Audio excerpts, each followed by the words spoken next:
मी जाणार होतो रावसाहेब, पण ते आनंदात होतो. मला आणि बायकोला दोघांना बोलवलं होतं. लय आनंदात होतो. बायकोन 2 ड्रेस मला शिवलं होतं. आणि ते काय केम्ब्रिजला बोलवलं होतं. ती बायको आमची यूट्यूबला रोज केम्ब्रिज टाकून बघायची. ती मला दाखवायची, इथं चहा घेऊ, इथं कॉफी. म्हटलं तू लिहून ठेव, गेल्यावर करू. मी इतका आनंदात होतो, त्या कडूनची भांडणं लागली. कुणाची?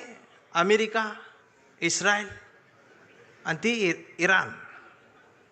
आणि माझा दौरा रद्द. इमानच उडत नाही म्हण. अजून काळा पडलं. बरं, भांडणं त्यांची आणि दंगा इथं. हे सोशल मीडिया बघते, बघ आता अमेरिका असं करणार, इराण असं करणार, आता ट्रम्प काय ग बसतोय का, आमचं बी गेलंय, हे आलंय ते आलंय. 15 दिवस यांनी दंगा केला. आणि जेव्हा यांच्या घरातला गॅस संपला,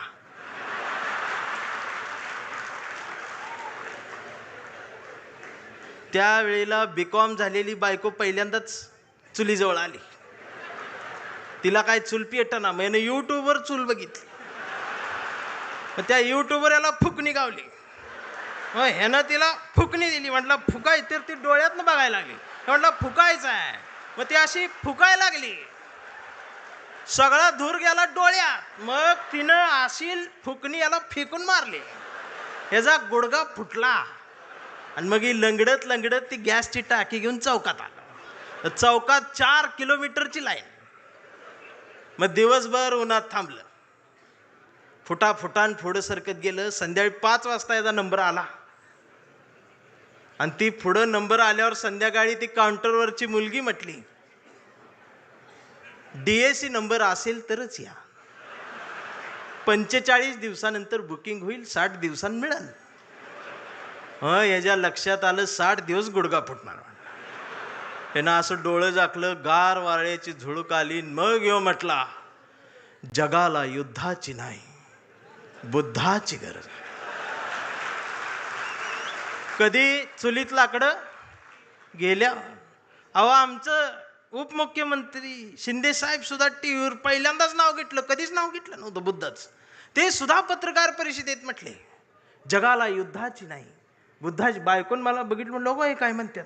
मी बघितलं तर ते खरंच म्हणत होते, बुद्धाची गरज आहे. मग मी डोकसं खाजवत म्हटलं, ह्यांच्या बी घरातला गॅस संपलेला आहे.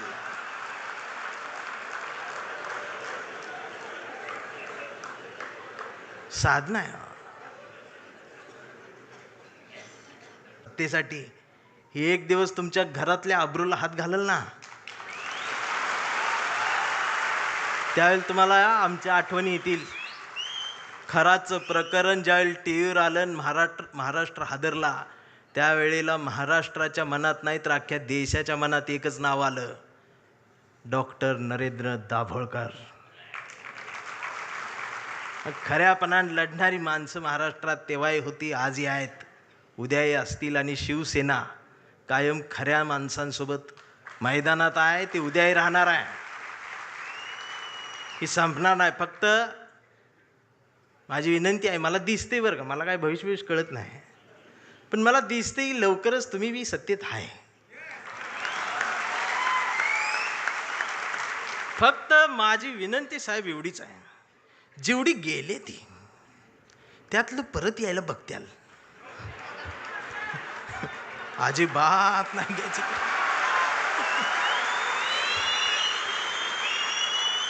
पाया पडतेली येऊन.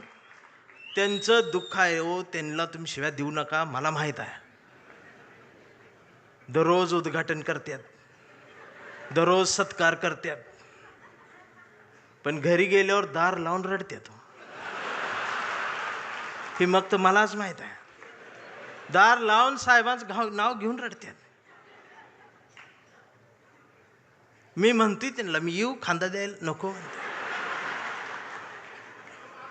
मी काय भीत नाही, सत्तेला भीत नाही, पण मी एवढा आहे, मी माझी कविता घेऊन आलोय. पाखरांच्या चोचीमधला घास व्हावी कविता, पहिला आणि शेवटचा श्वास व्हावी कविता, कोसळावेत थेंब भुईत मातीचा वास व्हावी कविता, उगवावा पिंपळ एक प्रवास व्हावी कविता, त्याच पिंपळाच्या सावलीला मानवतेचे गीत गाणारी बुद्ध व्हावी कविता, मी करावे पाखरांच्या हवाली तिला मग शुद्ध व्हावी कविता, हिंदूंच्या कंठामध्ये सलाम अलिकम सलाम व्हावी कविता, मुस्लिमांच्या भाळावरचा नाम व्हावी कविता, मंदिर मशीद बांधणाऱ्यांच्या कपाळाचा घाम व्हावी कविता, इंद्रायणीत तरलेला तुकाराम व्हावी कविता, आणि या देशाच्या मातीत विज्ञान पेरणारी अब्दुल कलाम ही व्हावी कविता. ही कविता प्रबोधनकार ठाकरेंच्या विचारांच्या वारसदारांकडूनच येऊ शकते. आमच्या लक्षात येत नाही. आम्ही कुणाजवळ जाऊन बसावं आणि कुठून उठून जावं, ह्याला ज्याला जमलं त्यालाच आयुष्य कळलं. जाणारच आहे ना एकदा तरी. काय राहणार आहे तुमचं? अख्ख्या महाराष्ट्राच्या मनावर राज्य करणारा, हृदयाच्या कप्प्यात बंद झालेला आमचा अजितदादासारखा नेता अचानक गेलाच ना. काय नेलं सोबत? आणि दादा गेल्या दिवशी दुसऱ्या दिवशी कुटुंब शपथा घेत होतं मंत्रिपदाच्या. हा विनोद नाही, हा विनोद नाही, ही वेदना आहे, पर्याय नाही. काय राहते आमचं? आज कितीतरी अधिकारी भ्रष्टाचारात हे आहेत ते आहेत. समोर एखादं वंचित पिचलेलं येतं ना, त्याच्यासाठी कुणाचाच फोन येत नाही, त्याच्यासाठी कुणीच फोन करत नाही, त्याच्यासाठी कुणीच दबाव टाकत नाही.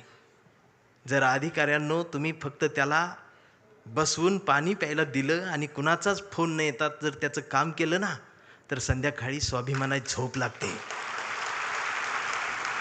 याचा विसर पडला म्हणून बाळासाहेब ठाकरेंना कुंचला सोडून हे बोट उचलावं लागलं. प्रत्येक काळात बाळासाहेब कुठे येणार आहेत? त्यांचे विचार आहेत, आम्हाला ते घ्यायचं आहे. 40-50 वर्षापूर्वीचा जो शिवसैनिकाचा दरारा होता ना, तो दरारा पाहिजे मला परत मुंबईत आल्यावर. आवाज पाहिजे, त्याची नजर पाहिजे. छत्रपती शिवाजी महाराज, त्यांचं नाव घेऊन राजकारण, किती उंचीचा पुतळा, ह्यावर तुमचं प्रेम, ती बी वाऱ्यान पडते आणि मग ती तुकडे होऊन पडतात आणि मग ही आमची लगेच रडते. महाराज, पुतळ्यात महाराजांना बघायची सवय लागली. हेच झालं ना आमच्या महापुरुषांच्या बाबतीत. अगदी 4-5 वर्षाસુધી महाराष्ट्रात सकाळ आली, शुभ शिव सकाळ, भगवा झेंडा आला असा. मी डोकसं खाजवत म्हटले, ही सकाळ कुठनं आली? म्हणजे आता महाराज येणार, उठा, आपली सकाळ झाली. मी कुणाला तरी चिडवण्यासाठी होती. मग दुसऱ्यानं बघितलं, ते म्हटलं त्यांची झाली, आपली कधी? हे म्हटलं कर आपली. मग निळा झेंडा, शिव भीम सकाळ, 11 वाजता. शिव सकाळ, भीम सकाळ, शिव सकाळ, भीम सकाळ. मग तिसरा एक जागा झाला, म्हटलं आमची घ्या, पिवळा झेंडा, शुभ लहू सकाळ. या सकाळ आल्या कारण महापुरुषांच्या पुतळ्याजवळ मेंढरांची गर्दी वाढली. ही पुतळ्याजवळ वाढलेली मेंढरांची गर्दी जोपर्यंत पुस्तकांजवळ, विचारांजवळ येणार नाही, तोपर्यंत ह्यांना काय कळणार आहे? रात्रीचे 1:30 वाजता आमदार शिव्या देत फोन करून त्या प्रकाशकाला. मी ऐकली, ती ऐकली. 8 मिनिटात 36 शिव्या आहेत.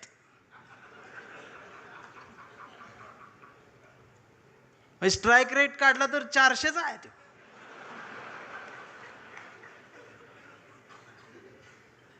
मला त्याचं वाईट नाही वाटलं, पण त्यांच्या घरी त्यांच्या मिसेस आहेत, आई आहे, मुलगी आहे, ही नीट बोलत असेल. आणि बाळासाहेब असते तर मातोश्रीवर बोलवून 400च्या स्ट्राईक रेटनं. बाळासाहेब नसले काय झालं? तुमच्या मनगटात तो विचार आहे ना, तो स्वाभिमान जिवंतच ठेवा. ही गरज आहे. आणि खरं सांगू आदित्य दादा, गावगाड्यावर, शहराच्या चौकात, झोपड्यांमध्ये एक हुंदका आहे, एक हंबरडा आहे, जो राम कृष्ण हरी माऊली म्हणत एखाद्या नव्या ठाकरेची वाट बघत बसलाय.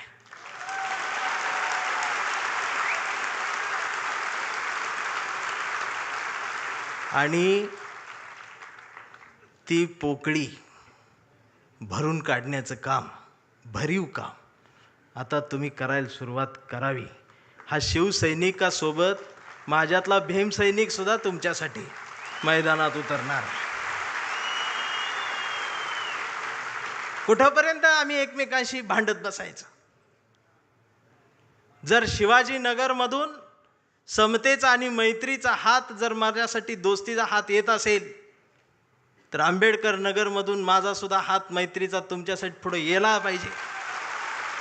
आणि हा देश संविधानाचा आहे ना, मी हिरव्यांचा आहे, निळ्याचा आहे, ना मी भगव्याचा आहे. मी भगव्याचा आहे. कुठल्या भगव्याचा? मी वारकऱ्यांच्या भगव्याचा आहे.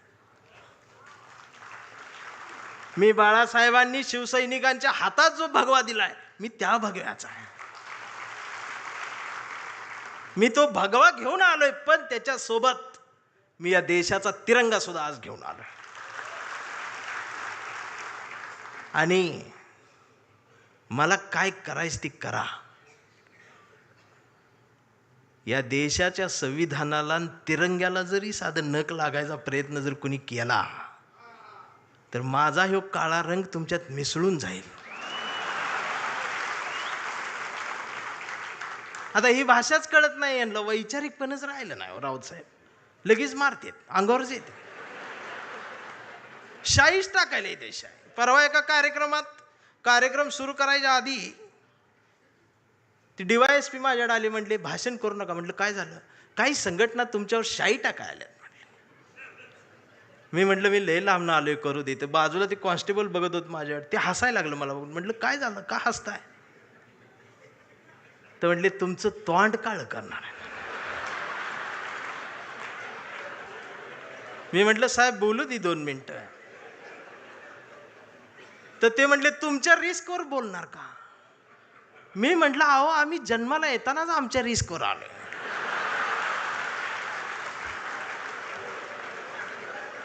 मी भाषणाची सुरुवात केली, म्हटलं जे कोणी शाई टाका आलेत त्यांना विनंती एवढी आहे, म्हटलं तुम्ही चुना आणा, अजून काय काळ करणार. हे जी घसरण झाली आमच्या शहाणपणाची, मी या मराठी मातीचा सांगावा घेऊन आलोय तुमच्यासाठी की तुमची गरज महाराष्ट्राला आहे. आणि महाराष्ट्र फक्त तुमचा आहे. मी आता जास्त वेळ घेणार नाही, कारण आता डरकाळ्या ऐकायच्या आहेत. मी एक कविता घेऊन थांबणार आहे, ज्या कवितेसाठी मला साहेबांनी बोलवले. त्या कवितेत तुडवा ऑपरेशन आहे. कविता आहे कांबळे. आता हा कांबळे कुठल्या एका जातीचा नाही, हा कांबळे भारतीय आहे, हा कांबळे मराठी आहे, हा कांबळे अस्मिता आहे, हा कांबळे स्वाभिमान आहे, हा कांबळे काय काय त्रास होत जातो त्याची कविता आहे.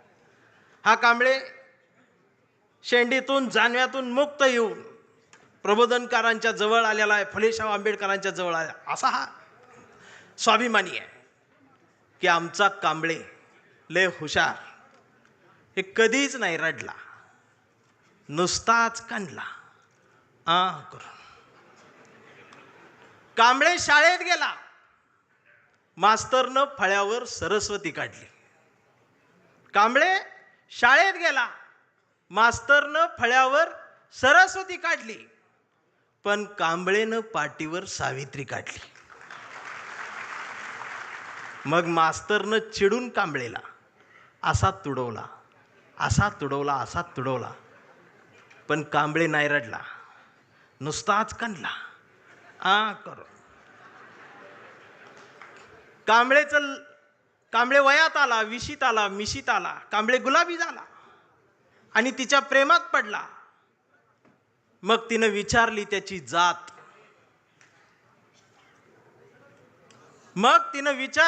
जात. कांबळे म्हणाला, वेडे, मी माणूस माझी जात, प्रेमात कसली आली जात. मग माणूस माझी जात म्हटल्यावर तिनं बरोबर ओळखली जात. मग तिनं बी कांबळेला असाच तुडवला. पण कांबळे बी हुशार, नाही रडला, नुसताच काढला करून. कांबळेचं लग्न ठरलं. घरचे म्हणाले, मुहूर्त पहा. कांबळे म्हटला, पटत नाही, प्रबोधनकार वाचा. नातेवाईक म्हणले, सत्यनारायण. कांबळे म्हटला, जमत नाही, फुले वाचा. भावकी म्हटली, जागरण गोंधळ, बोकाट तरी कापा. कांबळे म्हटला, पटतच नाही, गाडगे बाबा वाचा. मग घरच्यांनीच दार लावून कांबळेला असाच तुडवला. पण कांबळे बी हुशार, नाही रडला, नुसताच काढला. इथं कोण शाई वगैरे लावा आले का? चुना ना. मग कांबळे अशा चळवळीत आला. सगळ्या चळवळी अशा गट तट फुटून बिटून गेलेली. कांबळेला वाईट वाटलं. कांबळे सगळ्यांना वाटला, सगळ्यांनी एकत्रित या, देश समजून घ्या, महाराष्ट्र समजून घ्या. दिवसभर बोंबलत राहिला. मग संध्याकाळी सगळे एकत्रित आले आणि एकत्रित येऊन आपल्याच कांबळेला, आपल्याच लोकांनी असाच तुडवला. पण कांबळे बी हुशार, नाही रडला, नुसताच काढला. आणि आता कांबळे शिवसैनिक झाला.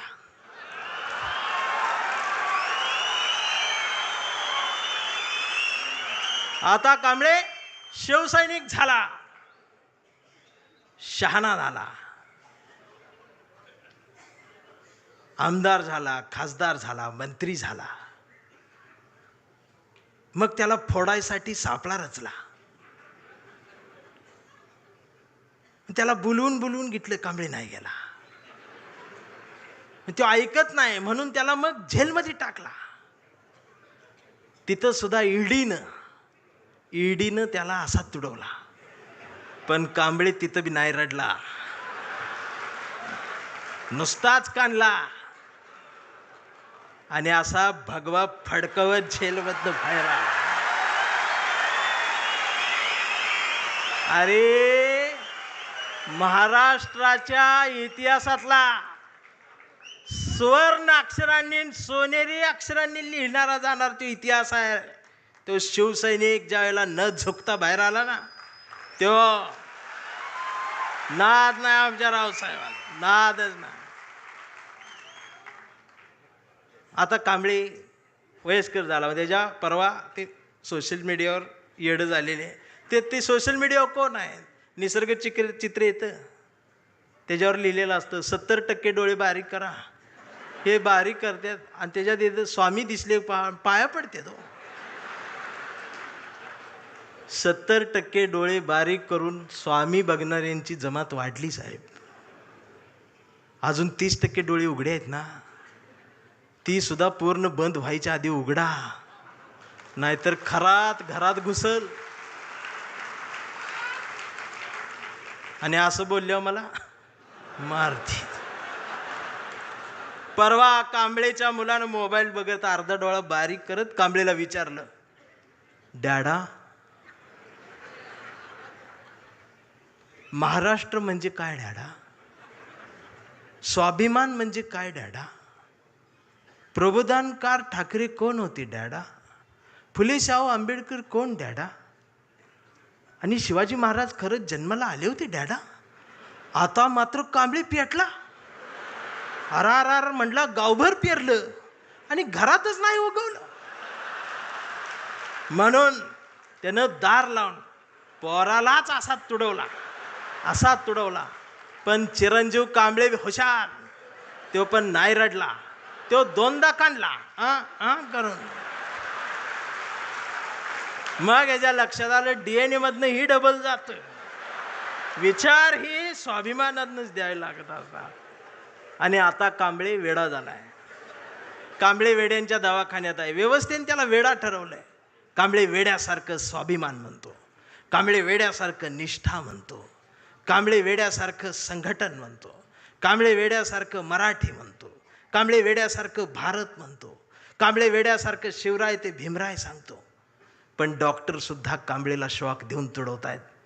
पण कांबळे नाही रडत, तो नुसताच कंथी हां करून. हा कांबळे जोपर्यंत जिवंत आहे तोपर्यंत शिवसेना जिवंत राहणार आहे. हा कांबळे जोपर्यंत जिवंत आहे तोपर्यंत बाळासाहेब ठाकरे, फुले, शाहू आंबेडकरी, मराठी माती, मराठी माणूस जिवंत राहणार आहे. हे एवढाच सांगावं घेऊन आलो होतो. जागं राहावा, दिवसा बी जागं राहावा, रात्री बी जागं राहावा. आणि पुन्हा तो दरारा मला पाहिजे. आणि आदित्य दादा, माझ्या कवठीमंकाळच्या मातीचं तुम्हाला सांगणं आहे की आता तुम्ही या मैदानात, म्हणजे तुम्ही तसं मैदानात आहेच, या माय मराठी मातीत ब्रँड म्हटलं जातं ना, ब्रँड, त्या ब्रँडला म्हणते शिवसैनिक, ओरिजिनल शिवसैनिक. थांबताना एवढंच म्हणेन, आभारांचे भार कशाला, सत्तेचे हार कशाला, मनात एक घरटं बांधूया या शिवसेनेचं, या शिवसेनेच्या घरट्याला दार कशाला, झुळझुळत्या या बाळासाहेबांच्या झऱ्याला आपल्याही स्वाभिमानाचं पाणी देत राहूया. मिनमिनत्या या मासाहेबांच्या हृदयाच्या दिव्याला आपल्याही जगण्याचा उजेड देत राहूया.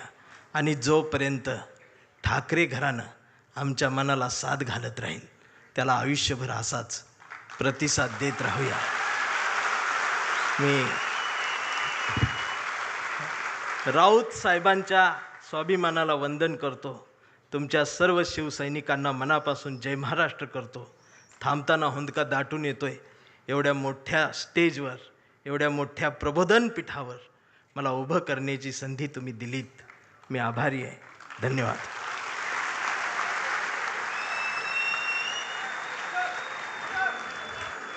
धन्यवाद चंदन शिवेजी. आता काही वेळात आपण संघटनात्मक कार्यक्रमाला सुरुवात करणार आहोत.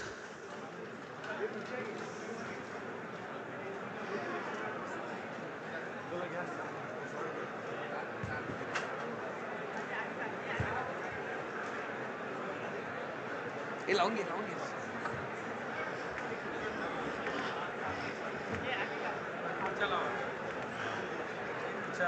इथे इथे इथे इथे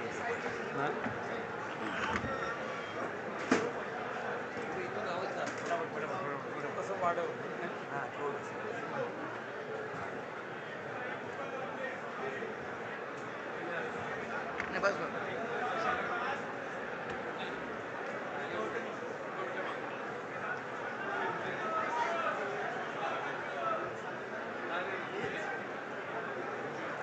सन्माननीय नेते यांना विनंती आहे आपण व्यासपीठावर यावे.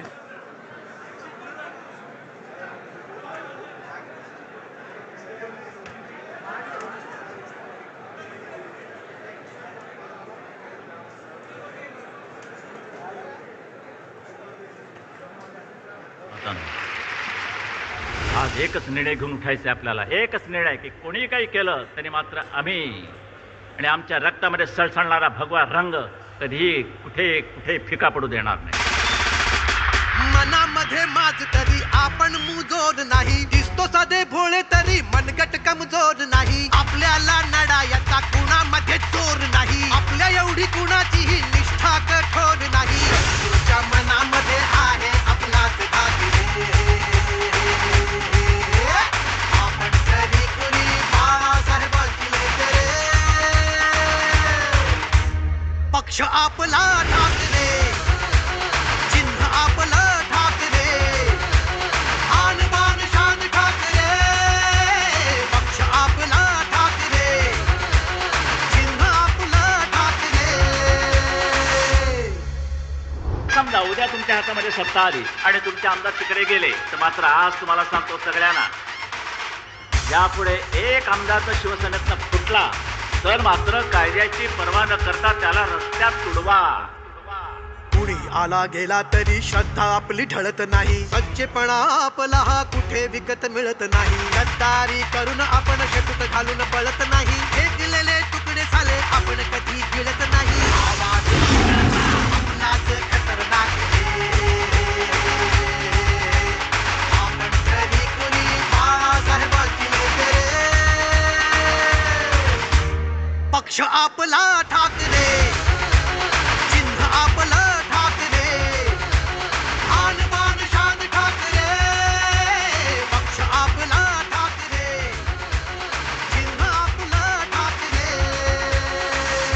सांभाळलं,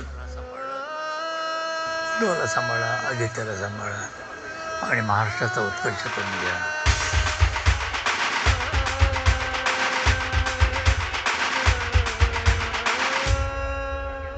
उद्धव साहेबांच्या राहून सोबत शेवटचा शब्द बाळासाहेबांचा पाळायचा. आदित्य दादांच्या सोबत युद्धात जिंकण्यासाठीच सारा डाव आता खेळायचा. महाराष्ट्राला देऊ उद्याची हाक रे. आपण तरी कोणी बाळासाहेबांची लय रे. पक्ष आपला,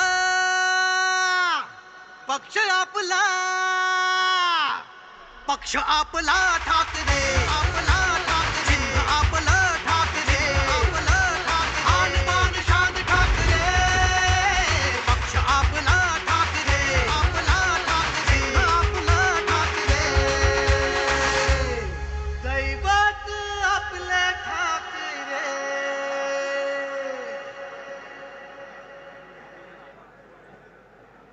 हे त्या बाजूला बॅलन्स झालाय ना व्यवस्थित? Hello hello hello hello.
वर्ष झाली हो, पण अजूनही तोच लढा सुरू आहे. 80% मराठीच मुलांना नोकऱ्या मिळायला पाहिजेत. या महाराष्ट्रात मराठी माणसाचं स्वप्न आधी.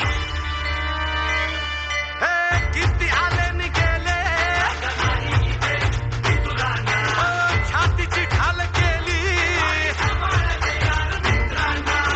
लेखणी धारदार. अरे आवाज कुणाचा, याचं उत्तर आपलंच सरकार. घेऊ मशाल रे, पाप जाळू खुशाल रे. जय भवानी, जय शिवाजी, जय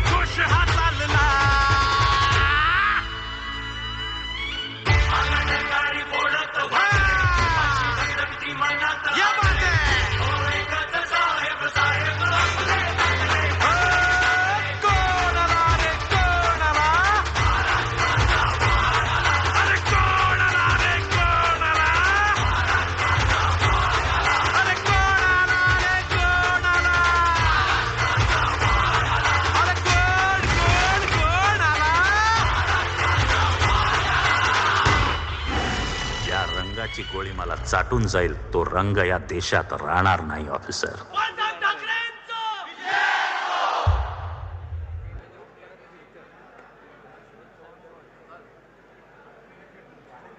सूरज सूरज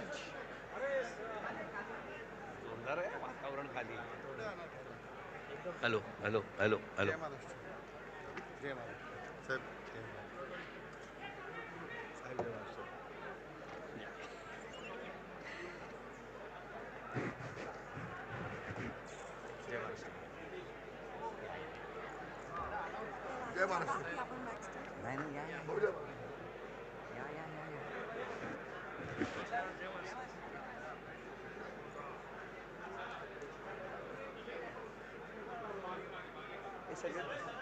बसा बसा.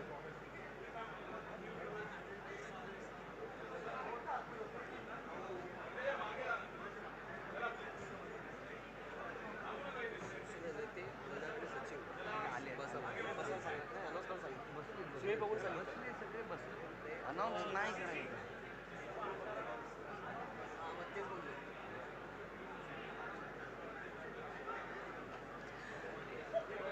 सर्व सन्माननीय आमदारांना विनंती आहे आपण व्यासपीठावर यावं.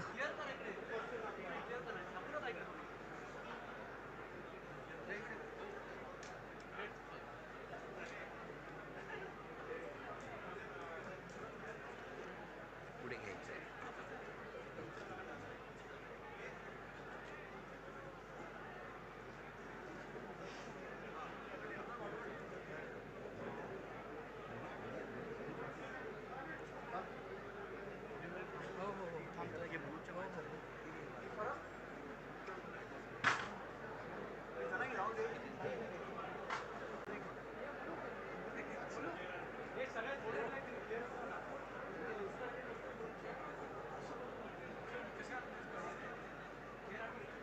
सुरू करा.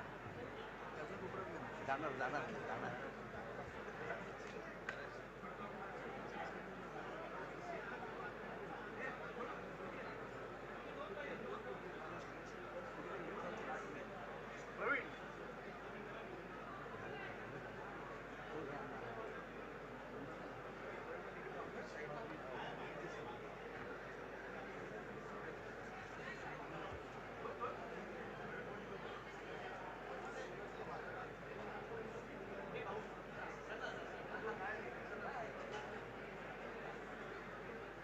Ready ready.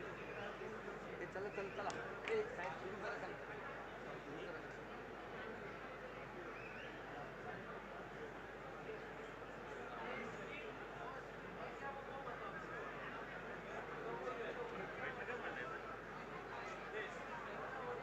हो हो हो.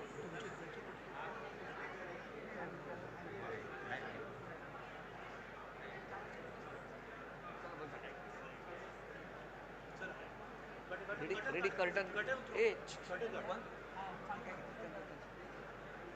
कर्टन झाला सुरू. छत्रपती शिवाजी महाराज की. उद्धव साहेब आगे बढ़ो. मी विनंती करतो शिवसेना पक्षप्रमुख आदरणीय उद्धव साहेब ठाकरे यांना की त्यांनी छत्रपती शिवाजी महाराजांच्या पुतळ्यास पुष्पहार अर्पण करावा.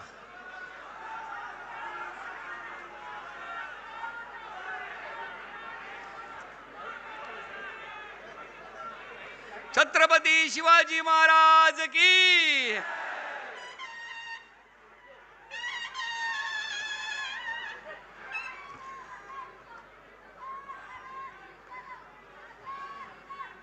सर्व प्रतिमांचं पूजन कैलासवासी प्रबोधनकार ठाकरे, वंदनीय हिंदू हृदय सम्राट शिवसेना प्रमुख बाळासाहेब ठाकरे, स्वर्गीय महासाहेब,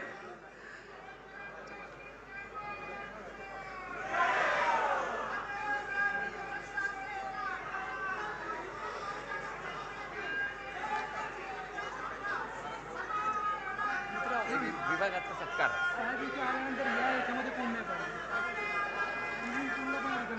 मी विनंती करतो विभागाच्या वतीने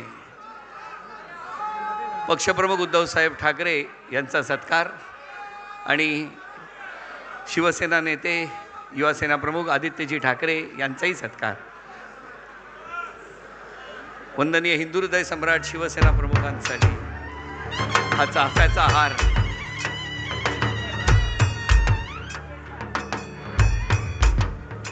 त्यानंतर भारतीय कामगार सेनेचे अध्यक्ष अरविंद सावंत आणि सचिन भाऊ आहे. परंपरेप्रमाणे भारतीय कामगार सेनेकडून हा चाफ्याचा हार वंदनीय हिंदू हृदय सम्राट शिवसेना प्रमुख बाळासाहेब ठाकरे यांच्यासाठी आणि सत्कार होत आहे पक्षप्रमुख आदरणीय उद्धव साहेब ठाकरे यांचं स्वागत.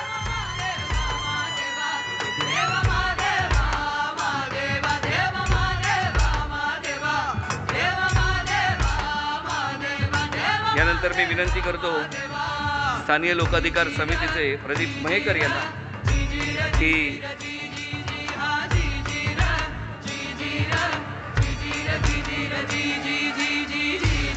विभागाच्या वतीने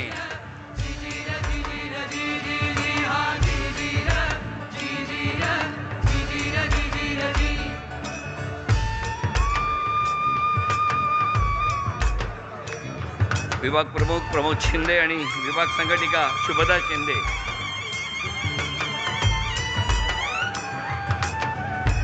हा पुष्पहार विभागाच्या वतीने. उद्धव साहेब आगे बढ़ो.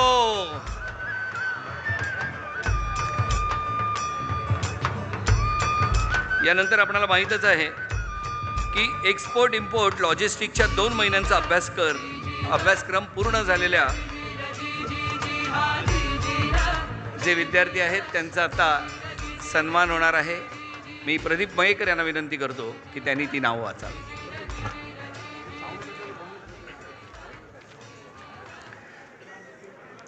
सभागृहात उपस्थित असलेल्या सर्व शिवसैनिकांना, महिला शिवसैनिकांना माझा जय महाराष्ट्र. आपण जसं आता आदेश बांदेकर साहेबांनी सांगितलं त्याप्रमाणे 23 जानेवारी 26ला ह्याच सभागृहामध्ये घोषणा करण्यात आली होती की इम्पोर्ट एक्सपोर्ट लॉजिस्टिक्सचा कोर्स आपण इथे चालू करतो म्हणून. आणि त्यानंतर 21 मार्च रोजी शिवसेना भवनमध्ये उद्धव साहेबांच्या हस्ते या कार्यक्रमाची सुरुवात झाली, त्याचं उद्घाटन झालं आणि 35 लोकांना निवडण्यात आलं होतं. 35 लोकांमध्ये या 35 लोकांना निवडताना त्यांची लेखी परीक्षा घेण्यात आली होती.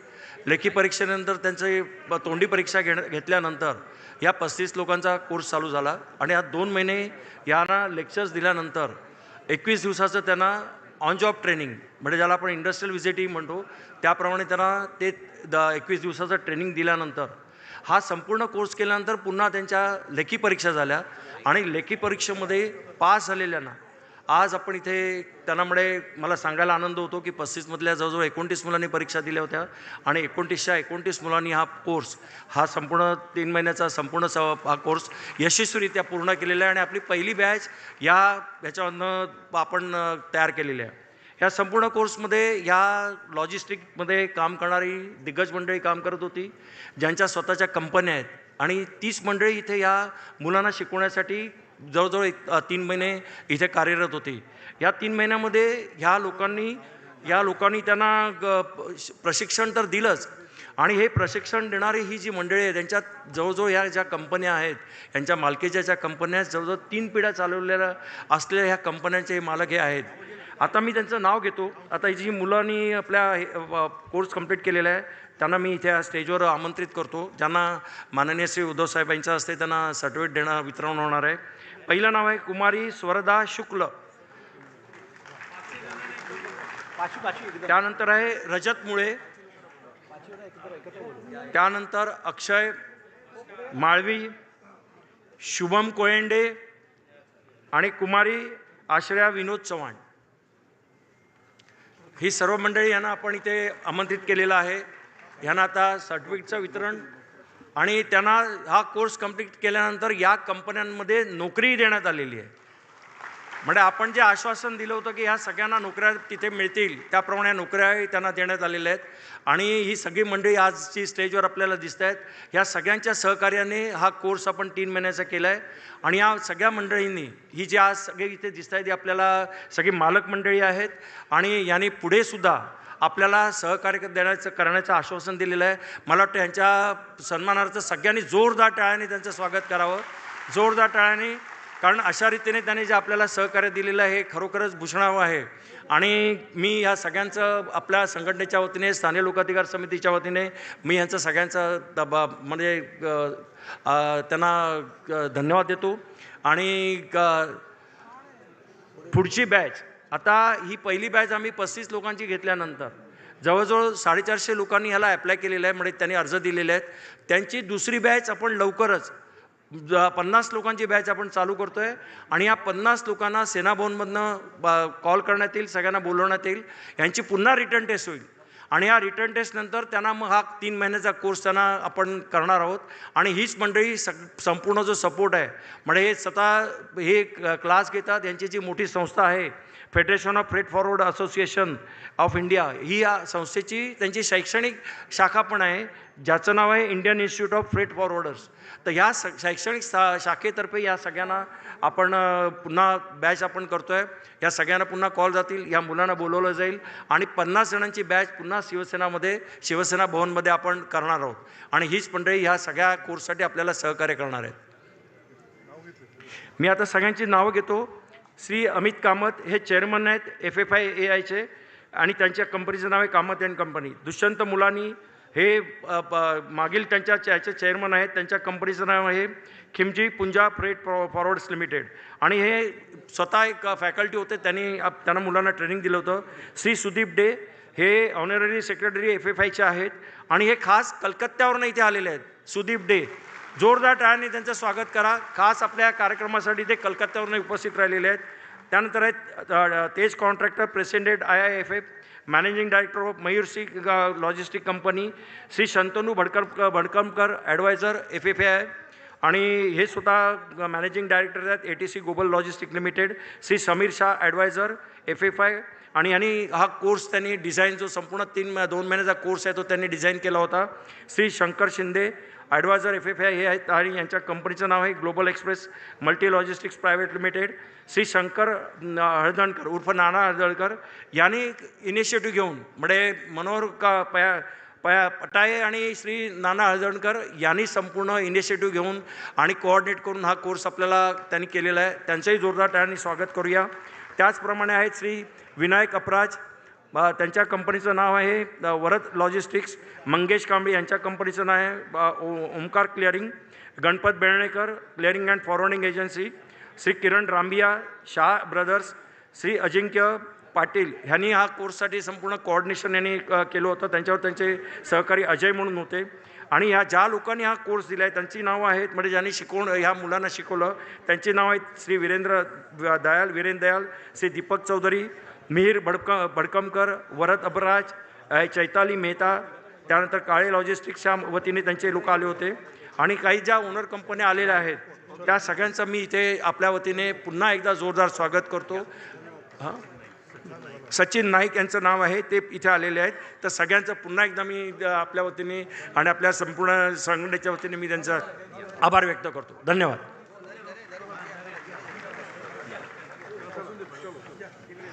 धन्यवाद प्रदीपजी.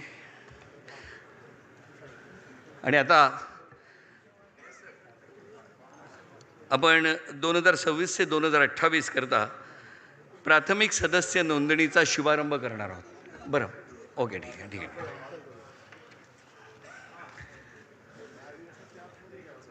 या.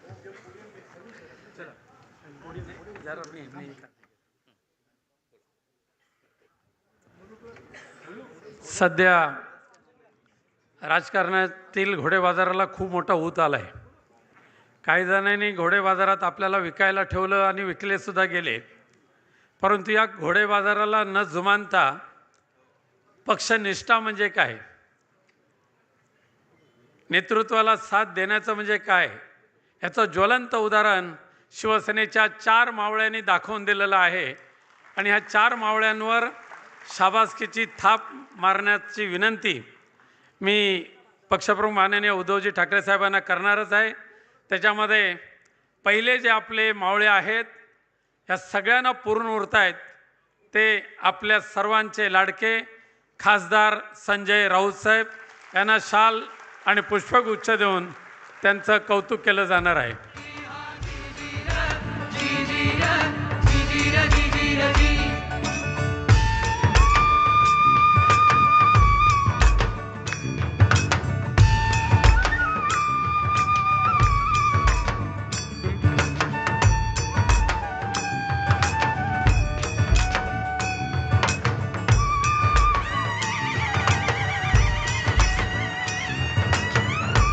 दुसरे आहेत केंद्रीय मंत्रिपदाला लाथ मारली परंतु पक्षासाठी तेवढ्या तडफदार वृत्तीने काम करण्याचं ध्येय मनाशी बाळगून मनगा हातात भगवा झेंडा घेऊन लोकसभेमध्ये शिवसेना पक्षाचं प्रतिनिधित्व करणारे गटनेते अरविंद सावंत.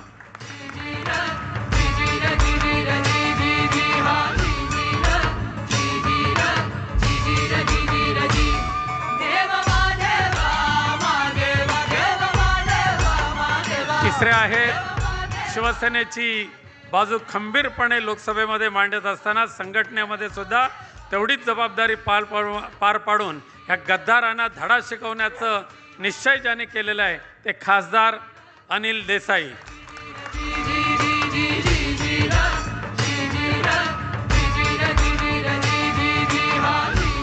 अनिल देसाईंचं वैशिष्ट्य तेच आहे त्यांनी सुद्धा ह्या गद्दारांच्या मंत्रिपदावर लाथ मारली आणि ते परत आलेले आहेत.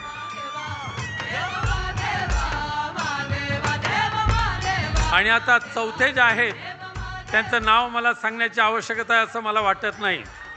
खोक्यांचे ट्रकच्या ट्रक ज्यांच्या घरासमोर या गद्दारांनी आणून ठेवले त्या खोक्यांना लाथ मारली आणि माझी निष्ठा मातोश्रीशी आहे. आज जर मला छाती उघडता आली असती तर मी माझ्या हृदयातले हिंदू हृदय सम्राट बाळासाहेब ठाकरे दाखवले असते असे सांगणारे राजाभाऊ वाजे आमच्या शिवसैनिकांचे आणि निष्ठावंतांचे ते अभिमान आहे.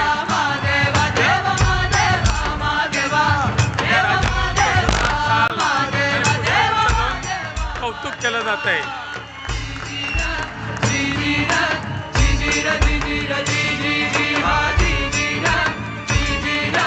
धन्यवाद.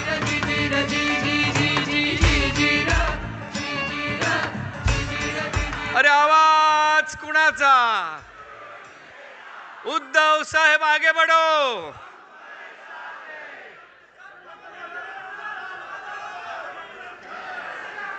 प्रत्येक शिवसैनिकाच्या डोळ्यातलं पाणी बरंच काही सांगून जात आहे निष्ठा काय असते ते. आणि आता ज्यांचे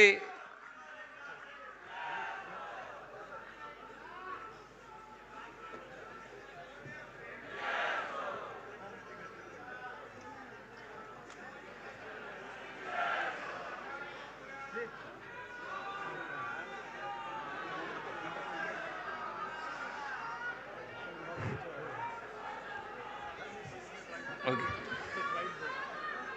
2026 ते 28 करता प्राथमिक सदस्य नोंदणीचा आज शुभारंभ होतोय. पक्षप्रमुख आदरणीय उद्धवसाहेब ठाकरे यांच्या स्वाक्षरीने आणि त्यांच्या शुभ हस्ते.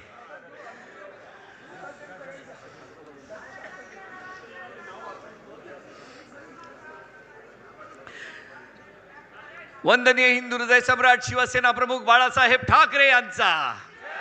अरे आवाज कुणाचा? पक्षप्रमुख आदरणीय उद्धव साहेब ठाकरे आगे बढ़ो. आणि आता आपण ज्यांचे विचार ऐकण्यासाठी उत्सुक आहोत मी विनंती करतो शिवसेना पक्षप्रमुख आदरणीय उद्धव साहेब ठाकरे यांना की त्यांनी या वर्धापन दिनाच्या दिवशी मार्गदर्शन करावे.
जमलेल्या माझ्या तमाम हिंदू बांधवांनो, भगिनी आणि मातांनो,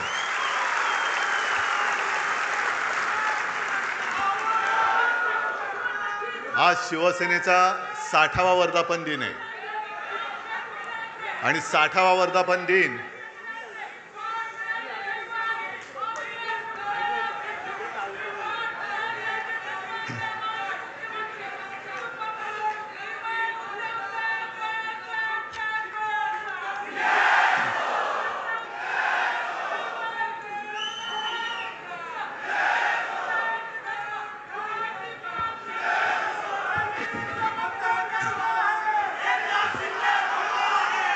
आणि 60वा वर्धापन दिन हा हिरक महोत्सव असतो, हिरक महोत्सव असतो.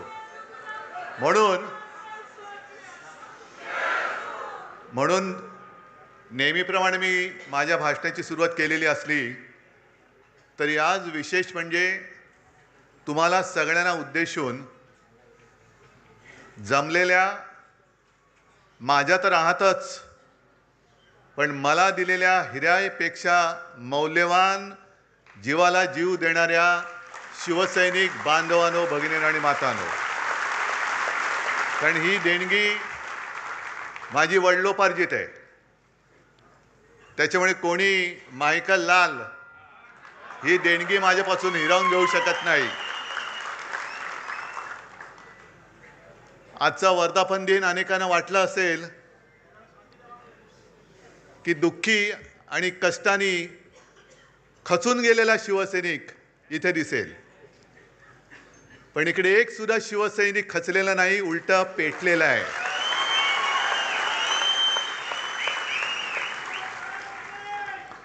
आणि त्या कांबळेला कसा तुडवला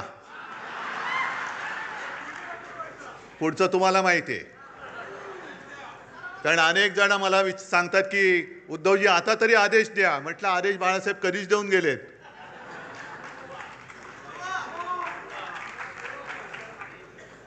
आज विशेषतः 4 खासदारांचा सत्कार तर केलाच, त्यांच्यासोबत आपले हक्काचे 20 आमदार आहेत.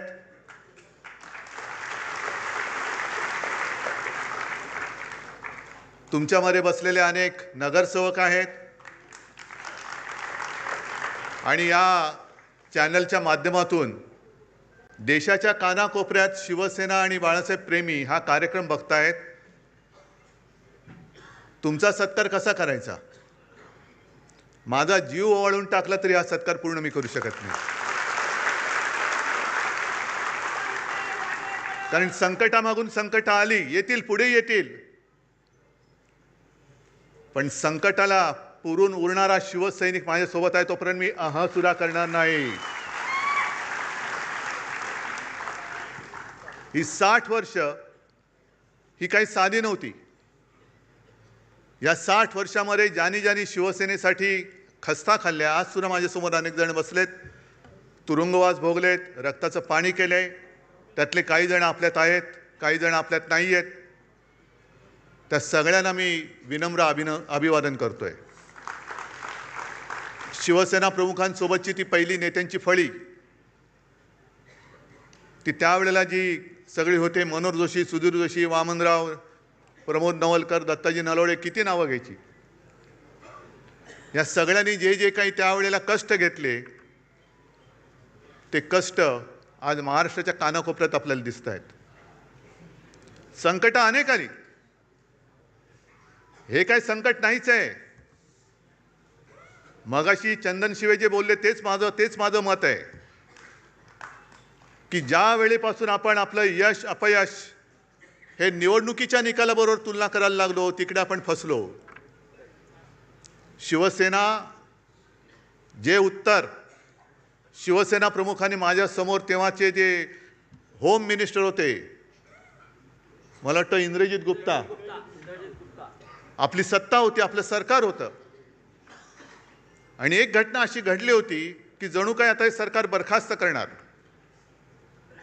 आणि ते गृहमंत्री आले होते, शिवसेना प्रमुखांना त्यांनी भेटायची इच्छा व्यक्त केली. शिवसेना प्रमुख गेले, मी सोबत होतो, आणखी नेते तेव्हा सोबत होते. आणि इंद्रजित गुप्ता म्हणजे किती जणांनी त्यांचा फोटो पाहिला असेल मला माहिती नाही, पण त्यांचा चेहराच असा होता की जणू काही बुलडॉग समोर बसलाय. आणि त्यांनी सुरुवात अशी केली आणि सगळं बोलल्यानंतर बाळासाहेबांनी त्यांना सांगितले, तुम्ही काय कराल? माझं सरकार बरखास्त कराल ना? एक लक्षात घ्या, आम्ही सत्तेसाठी जन्माला आलेलो नाही, सत्ता आमच्यासाठी जन्माला आलेली आहे.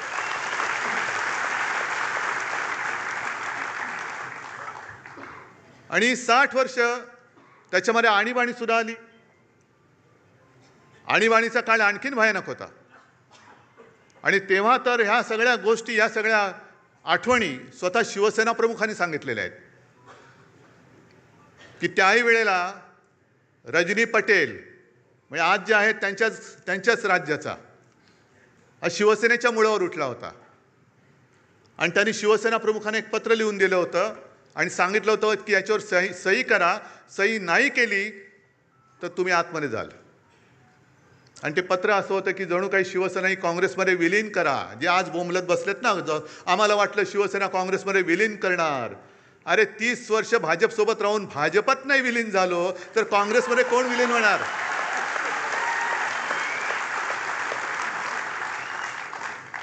आणि शिवसेना प्रमुखांनी उत्तर दिलं होतं, मी सही करणाऱ्यांना फेकून दिलं पत्र आणि सांगितलं, जा तुझ्या पटेलला सांग, ज्या क्षणी तुम्हाला हात लावशील तेव्हा बाहेर तुझी आरती उठलेली असेल, प्रेत यात्रा निघेल तुझी बाहेर. या सगळ्या संकटाला तोंड देत देत देत आपण इथपर्यंत आलेलो आहोत. कारण काही सांगतायत. शिवसेना म्हणे काँग्रेसमध्ये विलीन होण्याची आम्हाला भीती वाटली. अरे मला भीती वाटते महाराष्ट्र भाजप आता मिंदेसेनेत विलीन होईल. कारण एक भाजपवाला मला सांगत होता की उद्धवजी काय दिवस आलेत आमच्यावर. आम्ही शिवसेनेसोबत भाजपा गावागावात पोहोचवण्यासाठी घरदार विसरून मेहनत केली, पण आता हे उपरे आमच्या डोक्यावरती बसलेत. आणि म्हणे काय सांगावं, दिल्लीतनं उद्या आदेश येईल, जा मिंदेची दाढी खाजवा. मिंदेचं म्हटलं नको, एवढं पुरेसं आहे, कळलं मला पुढचं काय ते. आम्हाला खाजवावी लागते दाढी. ही अशी वेळ आली. आहे कुठे तो भाजप, आहे कुठे? आज भाजपकडे संसदेत 2/3 मेजॉरिटी अजिबात नाही आहे. पण जेवढे भाजपाचे खासदार आहेत त्याच्यात 2/3 सगळे बाहेरचे आहेत, सगळे काँग्रेसमधले आहेत, इथले तिथले आहेत. म्हणजे जे मी लोकसभेच्या निवडणुकीत बोलत होतो तेच मगाशी कोणतरी एक कवी बोलले की अरे तुम्हाला राजकारणात पोरं होत नाही म्हणून आमची का पळवत आहे? तुमच्या वांजोटेपणावर तुम्ही उपचार करा ना. विचाराचं वांजोटेपण आहे तुमच्यामध्ये. आमची कशाला पोरं पळवतात? किती पळवाल पोरून? आमची काय तुमची पोरं पळवणारी टोळी म्हणून आमची पोरं पुरवणारी टोळी नाहीये. किती किती घेऊन जाल तुम्ही? आणि काय उद्धव ठाकरे कोणाला भेटत नाहीत. बरं उद्धवजी नाही तर आदित्य ठाकरे फिरले पाहिजेत. मग मी जर कोणाला भेटत नव्हतं तर गदाड्या तू निवडून कसा आलास? लोकसभेच्या वेळेला सुद्धा तुमच्या सगळ्यांच्या सोबत प्रत्येक लोकसभेमध्ये किमान 6 ते 10 सभा मी तेव्हा घेतल्या होत्या. 6 ते 10 तेव्हाही निवडून आलेले आहेत. पण जर का मी असं गर्वाने म्हटलं की मी तुला तिकीट दिलं, मी तुला निवडून आणलं, मी तुला मंत्री केलं, मी तुला आमदार केलं, मी तुला विधानसभेतल्या मंत्रिपदाची तिथली खुर्ची दाखवली, तर हा माझा गर्व असेल. पण मी गर्वाने नाही बोलू शकत, कारण मला माहिती आहे की उद्धव ठाकरेला किंमत नाही, उद्धव बाळासाहेब ठाकरेला किंमत आहे.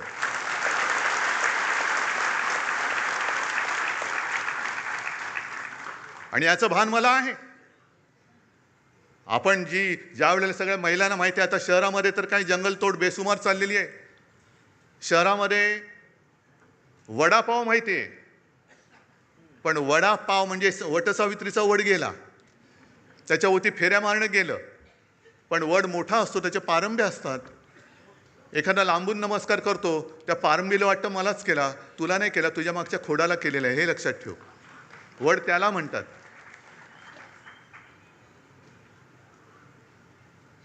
आणि मातोश्रीवरती शिंतोडे उडवत आहेत.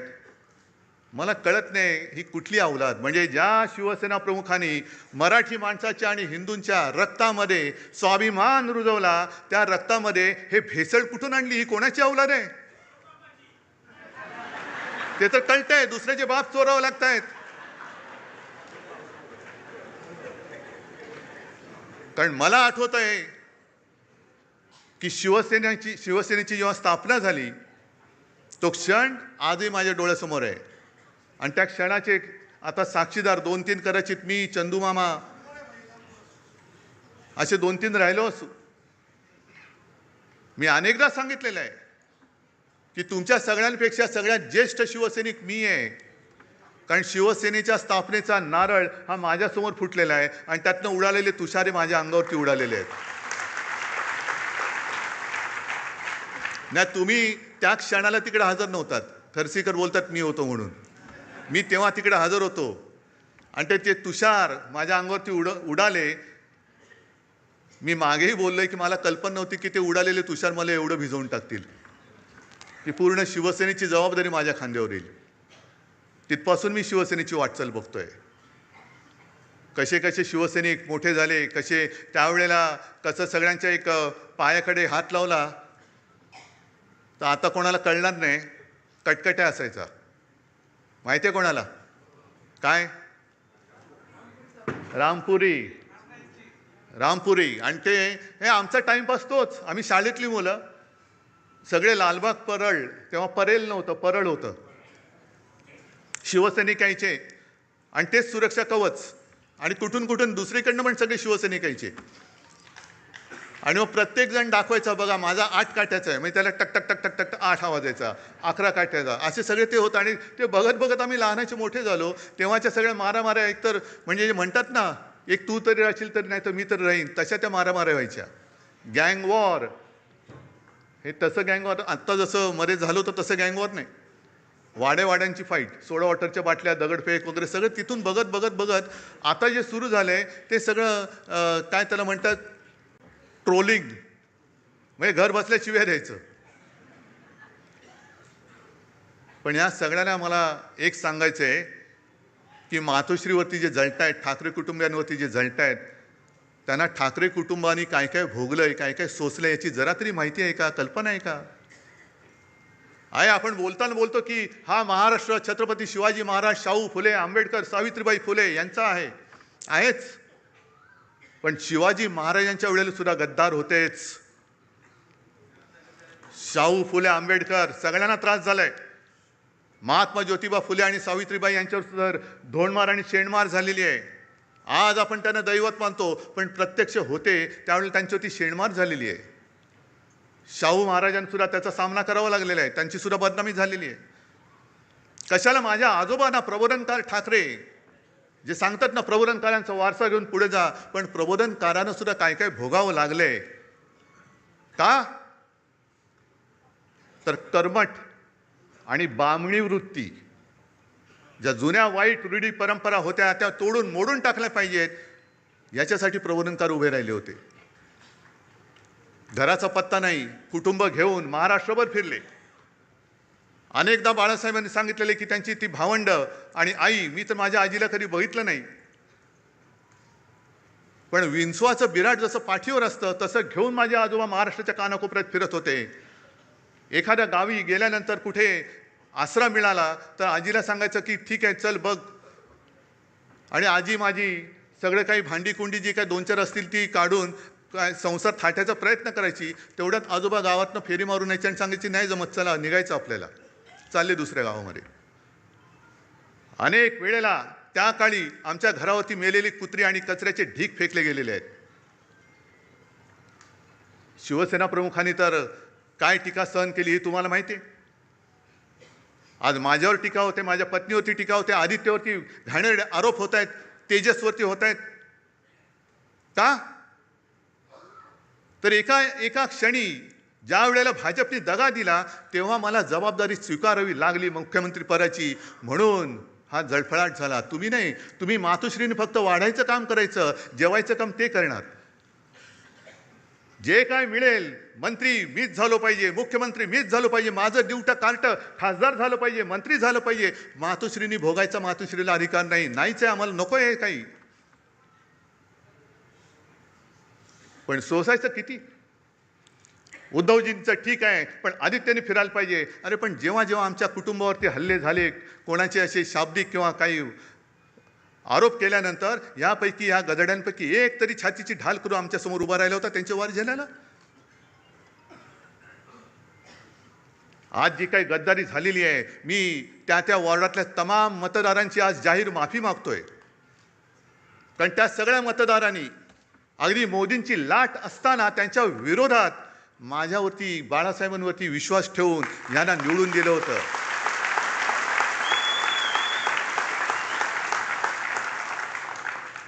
जे आम्हाला डिवचलं जात होतं की तुमची मोदींच्या चेहऱ्यावरती खासदार निवडून आलेत, मोदींचा चेहरा न वापरता आपल्या शिवसेनेचे 9 खासदार डौलाने निवडून आले होते.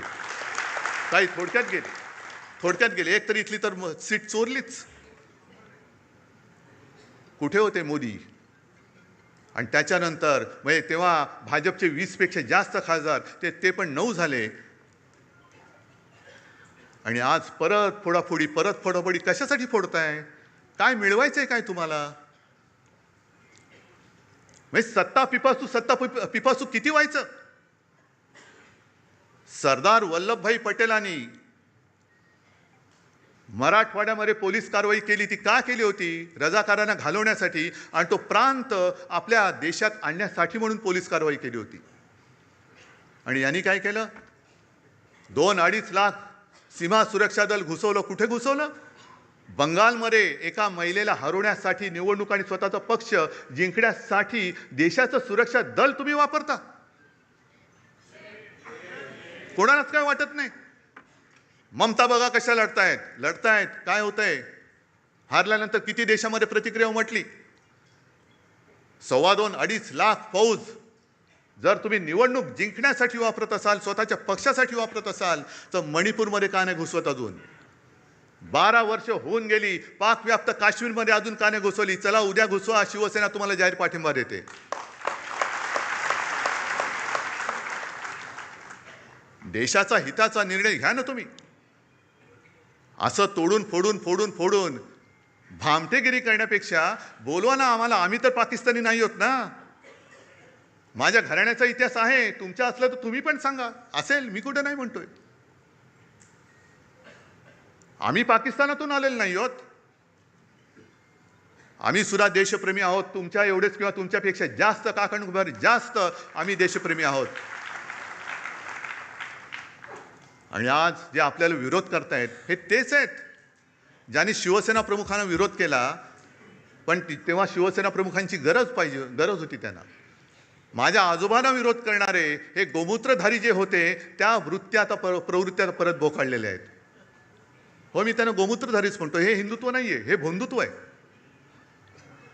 आमचं हिंदुत्व हे शेंडी जाणवाचं नाहीये. आमचं हिंदुत्व हे राष्ट्रीयत्व आहे. आमचं हिंदुत्व हे राष्ट्रीयत्व आहे. आणि हिंदूंमध्ये, आणि आज मला खरंच एका गोष्टीचा अभिमान वाटला की येताना परत आपले ते सगळे तेजस्वी भगवे झेंडे मला दिसले. कारण मी मागेच सांगितलंय, मशाल वेगळी ठेवा आणि भगवा वेगळा ठेवा. छत्रपतींचा भगवा होय, वारकऱ्यांचा भगवा, हिंदूंचा भगवा, महाराष्ट्र धर्माचा भगवा, त्याच्यावरती दुसरं कोणतंही चित्र नकोय. आणि जो भगव्यामध्ये भेद करतो तो अस्सल हिंदू असूच शकत नाही. त्याच्या रक्तामध्ये ही गद्दारांची, बेईमानीची, अवलादीचं, भेसळीचं रक्त आहे.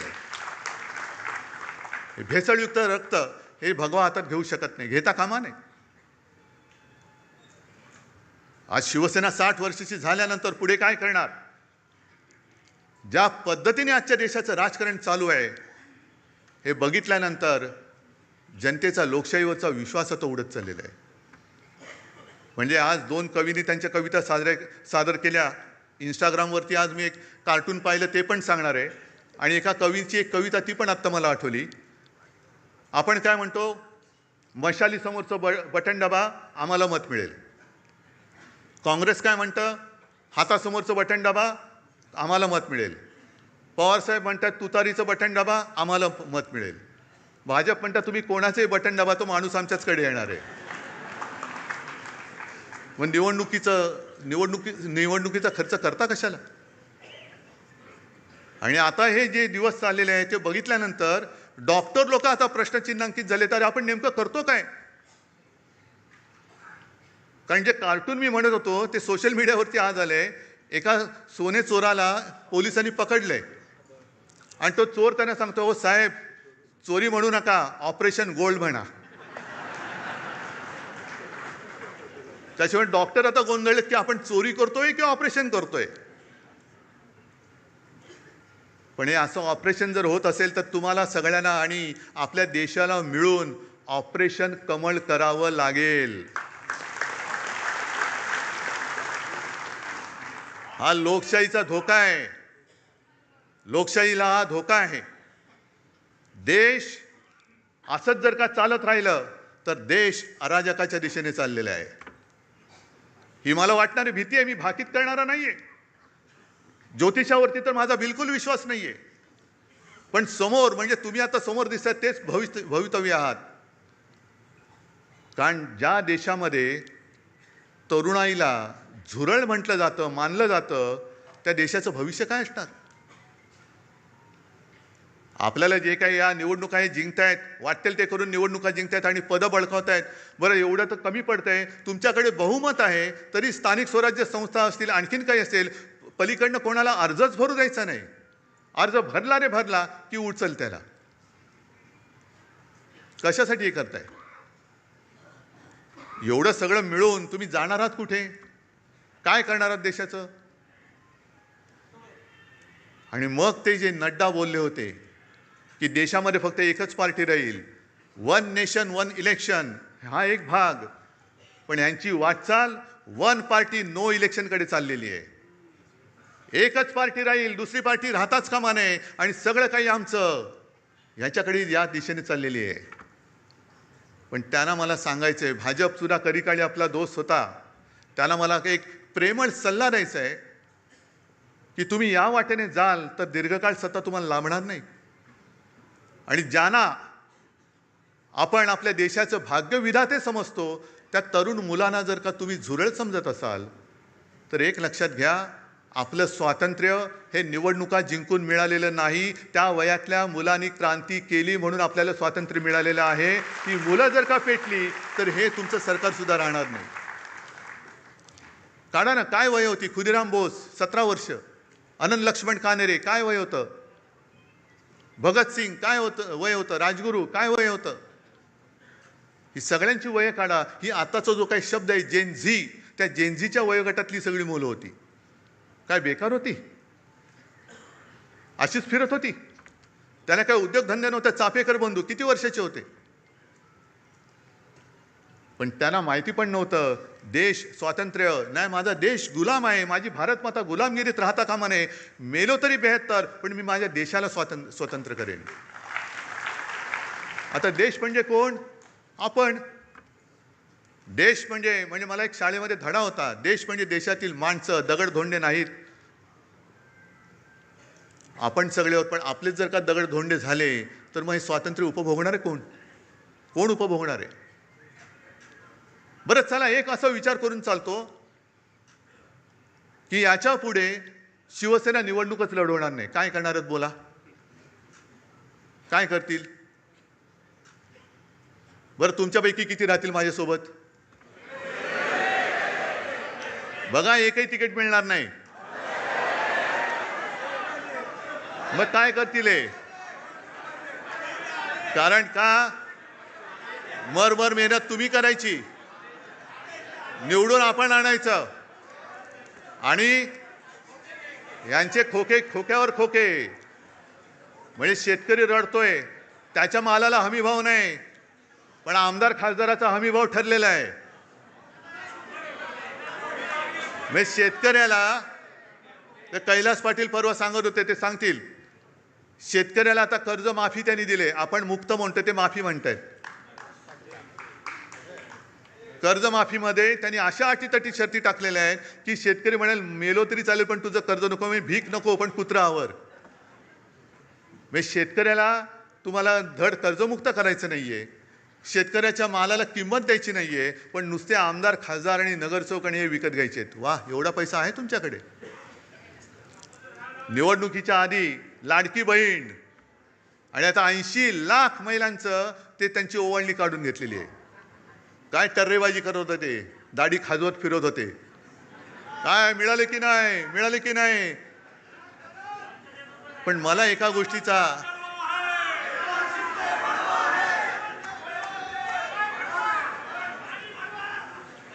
गोष्टीचं थोडं वैषम्य वाटतं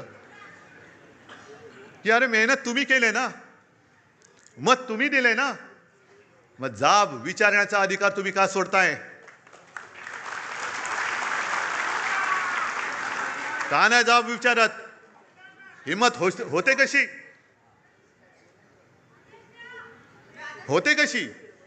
आदेश काय देऊ? निवडून आणा म्हणून तुम्हाला मी आदेश दिला होता, तुम्ही निवडून दिलं, मग मेहनत तुम्ही घेतलेली आहे. मेहनत केल्यानंतर जाब विचारण्याचा अधिकार तुमचा आहे, तुम्ही तो बजावत नाही आहात. विचारा जाब त्यांना. आणि मी स्वतः बघितलेलं आहे, हे आता जे गेलेत त्याला कैलास साक्षीदार आहे. माझं भाषण झाल्यानंतर तुडुंब सभा होती. माझं भाषण झालेलं एक शेतकरी आला, मळके कपडे, शेतकऱ्याचे कपडे तसेच असतात, आणि एक बटवा घेऊन आला. मला म्हणाला की उद्धवजी, तुमच्या हस्ते ही मला मदत आपल्या उमेदवाराला द्यायची आहे. किती असेल हो त्याच्यामध्ये पैसे? हां, काय शेतकऱ्याची कमाई किती असेल, किती पैसे असतील त्याच्यामध्ये? मी नाही बघितले. पण एवढूसा बटवा होता, पण तो प्रेमाने द्यायला आला होता, आणि त्या प्रेमाच्या 1 रुपयाने ती निवडणूक आपण जिंकलो होतो. समोरून पैशाचा महापूर होता, धबधबे कोसळत होते. 50 कोटी काय, 100 कोटी काय? का? तर शिवसेनेला हरवायचं. त्याच्यासाठी हा हरामाचा पैसा हे आपल्या समोर ओतत असताना शेतकऱ्यांसारखी साधी गरीब माणसं त्याच्या कष्टाचा पैसा देऊन आपले खासदार त्यांनी जिंकून आणले होते. कुठे फेडाली पाप? कुठे फेडाल? आणि तेच उमेदवार बोलले होते की खंडोजी खोपडे नाव घेतलं तर तुम्ही काय म्हणता? सूर्याजी पिसाळ नाव म्हटल्यानंतर तुम्ही काय म्हणता? मग 400 वर्ष झाली तरी त्यांच्या कपाळावरचा गद्दारीचा शिक्का पुसला नाही. यांना किती वर्ष लागतील यांच्या कपाळावरचा शिक्का पुसायला? हे ज्यांनी विचारलं त्यालाच विचारा आता, तू काय म्हणतोय?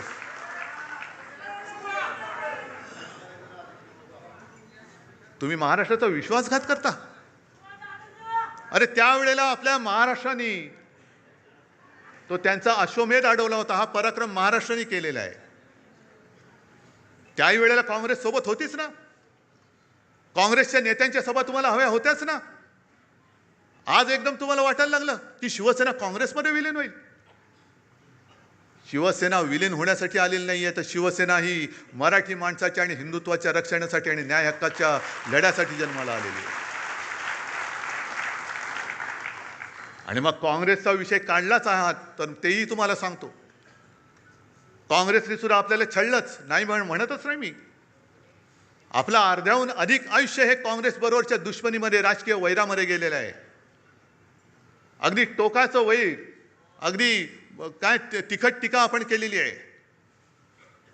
आणि टीका कोणासाठी केली? भाजप सोबत होता आपल्या म्हणून, भाजपसाठी म्हणून. काही वेळेला त्यांचे वार शिवसेना प्रमुखांनी त्यांच्या अंगावरती घेतलेले आहेत. बाबरी पाडल्यानंतर हे सगळे भाजपवाले पळून गेले होते पाय लावून पार्श्वभागाला, तेव्हा शिवसेना प्रमुख फक्त उभे राहिले होते. कोणासाठी उभे राहिले होते? कोणावरचं संकट त्यांनी आपल्यावर घेतलं होतं? या सगळ्या गोष्टी तुम्ही विसरून गेलात. अगदी बाबरी पाडल्यानंतर सुद्धा आरोपी नंबर 1 का 2 हे आपले हिंदू हृदय सम्राट होते. मला वाटतं 1 नंबर अडवाणी, 2 नंबर शिवसेना प्रमुख. लखनौ कोर्टात पण जावं लागलं होतं. सीबीआयची चौकशी झाली, पण बाळासाहेबांनी त्यांनी सीबीआयने तिकडे नाही बोलवलं. सीबीआयचे अधिकारी व्यवस्थेत येऊन आदबीने शिवसेना प्रमुखांना विचारून गेले होते. काँग्रेसने सुद्धा आपली माणसं फोडली. काही माणसं आपण काढून टाकली होती ती त्यांनी घेतली. पण कधीही काँग्रेसने त्याच्यापैकी कोणालाही मुख्यमंत्री केला नव्हता. मुख्यमंत्री कुठे होता? कधी काँग्रेसने आपल्याला असं छळलेलं नव्हतं. कधीही काँग्रेसने मातोश्रीवरती डोळे असे हावरटासारखे उगारून बघितलेले नव्हते. पण आज भाजपा शिवसेना मुळासकट उखडून टाकायला निघालेला आहे. मातोश्रीला बदनाम करायला निघालेला आहे. हा फरक आहे. आणि ही संस्कृती भले काँग्रेस कोण असेल ती असेल, पण तुमच्या हिंदुत्वापेक्षा काँग्रेस त्यांच्या शब्दाला जागलेली आहे. म्हणजे ज्या मातोश्रीने, ज्या बाळासाहेबांनी, कोण तुम्ही असाल, तडीपार होतात, कशासाठी तडीपार झाला माहिती नाही, आपला वाचव याला, तुम्ही काय केलंय, काही का असे नाही, असू दे त्याला, बसू दे त्याला, हे सगळं बाळासाहेबांनी सोसलं, भोगलं. त्याची फळं तुम्ही आम्हाला दाखवताय. राजकारण हे एवढं गडूळ कधीच झालेलं नव्हतं. खरं म्हणजे राजकारणामध्ये 2 माणसं इकडे तिकडे गेली, 4 माणसं, हे ठीक आहे, पण पक्ष तुम्ही संपवायला निघालेला आहात. ज्या पक्षाने तुमचं बोट धरलं नसतं, तर तुम्हाला कोणी ओळखलं नसतं, तुम्ही तिथेच त्याच वेळेला गाडले गेला असतात, त्यांना तुम्ही आज संपवायला निघालात. बरं, आज मी आणखीन मुद्दामून एक हे ऐकवतोय. हे आता जे त्यांचं चाललेलं आहे सगळं, की टू थर्ड हे कायदेतज्ञ उल्हास बापट की 2/3 लोकांची संमती असावी लागते, या मुद्द्याचा आधार घेतला जातोय, पण तो अर्धवट आधार घेतला जातोय. आता 10व्या शेड्यूलमध्ये असं म्हटलेलं आहे की जर का एखाद्या सदस्याने आपणून पक्ष सोडला तर तो डिस्क्वालिफाय होतो या 10व्या शेड्यूल खाली. आणि मग 4थ्या पॅरेग्राफमध्ये लिहिलंय की यातनं कोण कोण वाचू शकतं, तर पक्षाने जर का विलिनीकरण केलं आणि त्याला 2/3 सदस्यांनी जर का संमती दिली तर ते वाचतात. म्हणजे निर्णय जो आहे मर्जरचा तो पक्षाने घ्यायचा. या 6 लोकांकडे तो मर्जरचा निर्णय नाहीये, हे त्या तिकिटावर निवडून आलेले, तो पक्ष नाहीये, पक्ष वेगळा आहे. त्यामुळे इथे निर्णय जो आहे तो उद्धव ठाकरेंनी घ्यायचा आहे आणि मग जर का 2/3 असतील तर ते वाचतील. तर आता याच्यावर सुप्रीम कोर्टाने आतापर्यंत 4 वर्ष हा खटला पडू नये, अजून सुप्रीम कोर्टाने याच्यावर निर्णय दिलेला नाही. मला तर काही वेळा असं वाटतं की इतक्या उदात्त हेतूनी हा अँटी डिफेक्शन लॉ केला होता 85 साली, की ही जी संसदीय लोकशाही आहे त्याचा आत्माच मुळी पक्ष पद्धती आहे. तर ती निकोप ठेवायची असेल तर पक्षांतर बंदी कायदा पाहिजे म्हणून हा केला. त्याचं इतकं विकृतीकरण गेल्या काही दिवसांमध्ये केलं आहे 4 वर्षामध्ये, आणि सुप्रीम कोर्ट गप्प बसलंय. तर मला तर काही वेळा असं वाटतं, राज्यघटना शिकवणारा म्हणून, की या विकृतीकरणाला सगळ्यात जास्त कोणी जबाबदार असेल तर सुप्रीम कोर्टच जबाबदार आहे.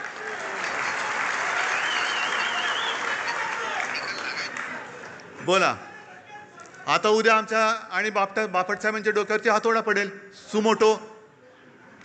कारण झालंय काय की एका बाजूने सुप्रीम कोर्ट आणि आमचे कायदा मंत्री बॅडमिंटन खेळतायत आणि मध्ये आमचं शटलकॉक झालंय. संविधानाचं पण शटलकॉक झाले, हा त्याच्याकडे, तो त्याच्याकडे. अरे देशाची बरबादी होते आणि तुम्ही तिकडे मजा मारत बसलात.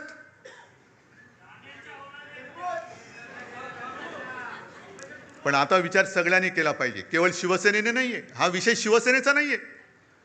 का शिवसेना पाहिजे, एक तर शिवसेना हवी आहे की नको आहे, हा विचार सगळ्यांनी करा. महाराष्ट्राने केला पाहिजे.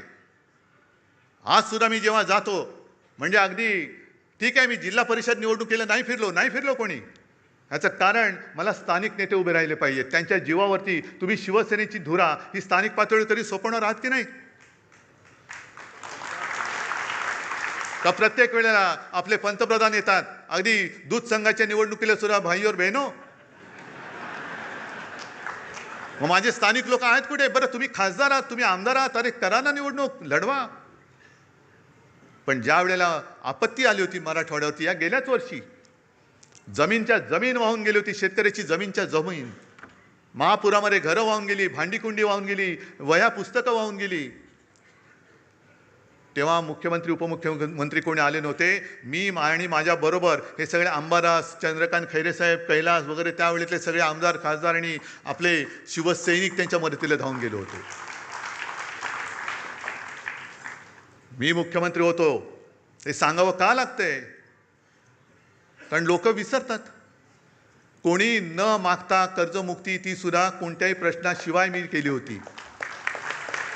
10 रुपयामध्ये शिवभोजन दिलं होतं आणि करोनामध्ये काय केलं होतं हे तुम्हाला माहिती आहे. आणखीन आमच्या घराण्याचा जो इतिहास आहे तो एक सांगायचा राहिला, कारण प्रबोधनकारांपर्यंत तुम्हाला सगळ्यांना माहिती आहे. प्रबोधनकारांचे वडील सीताराम ठाकरे कोणालाच माहिती नाही आहेत. माहिती असतील कसे? कारण जसा करोना आला होता तसं त्यावेळेला प्लेग आला होता आणि तेव्हा आमचं घराणं हे पनवेलमध्ये राहायचं.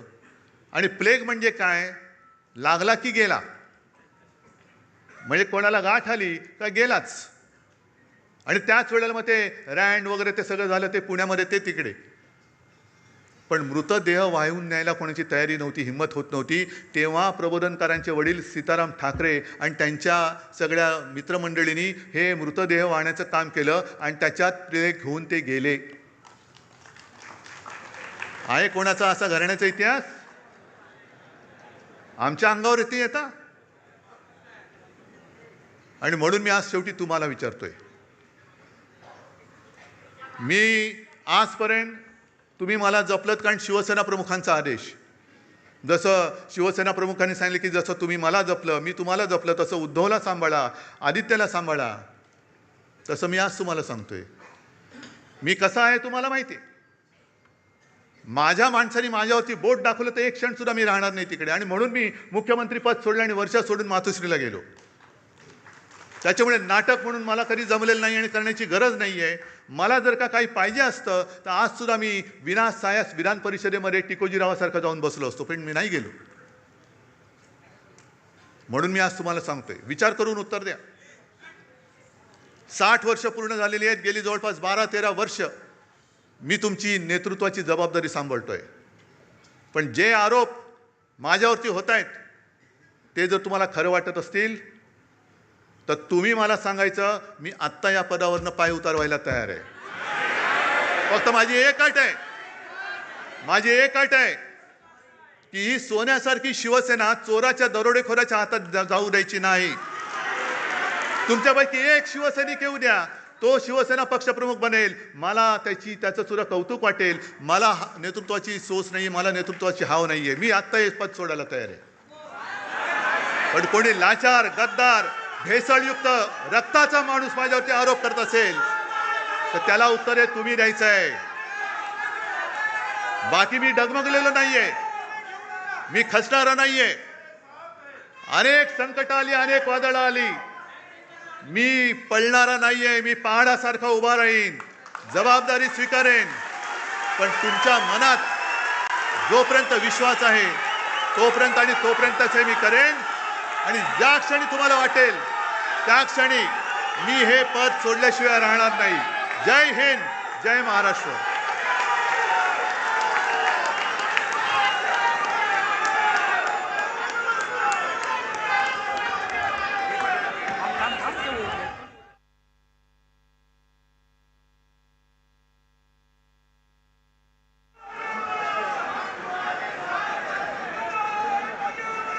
मी विनंती करतो,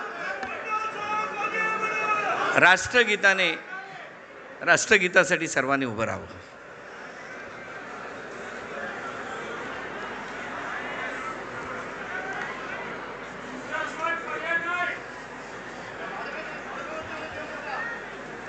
जनगण मन अधिनायक जय हे भारत भाग्य विधाता. पंजाब सिंध गुजरात मराठा द्राविड उत्कल गंगा. विंध्य हिमाचल यमुना गंगा उच्चल जलधि तरंगा. तव शुभ नामे जागे, तव शुभ आशीष मांगे. गाहे तव जय गाथा, जनगण मंगलदायक जय हे भारत भाग्य विधाता. जय हे, जय हे, जय हे, जय जय जय जय हे. भारत माता की. मला साध्या आमचे नेते उद्धवजी ठाकरे, आमचे नेते, अरे आमचे नेते आमचे नेते उद्धवजी ठाकरे आगे बढ़ो.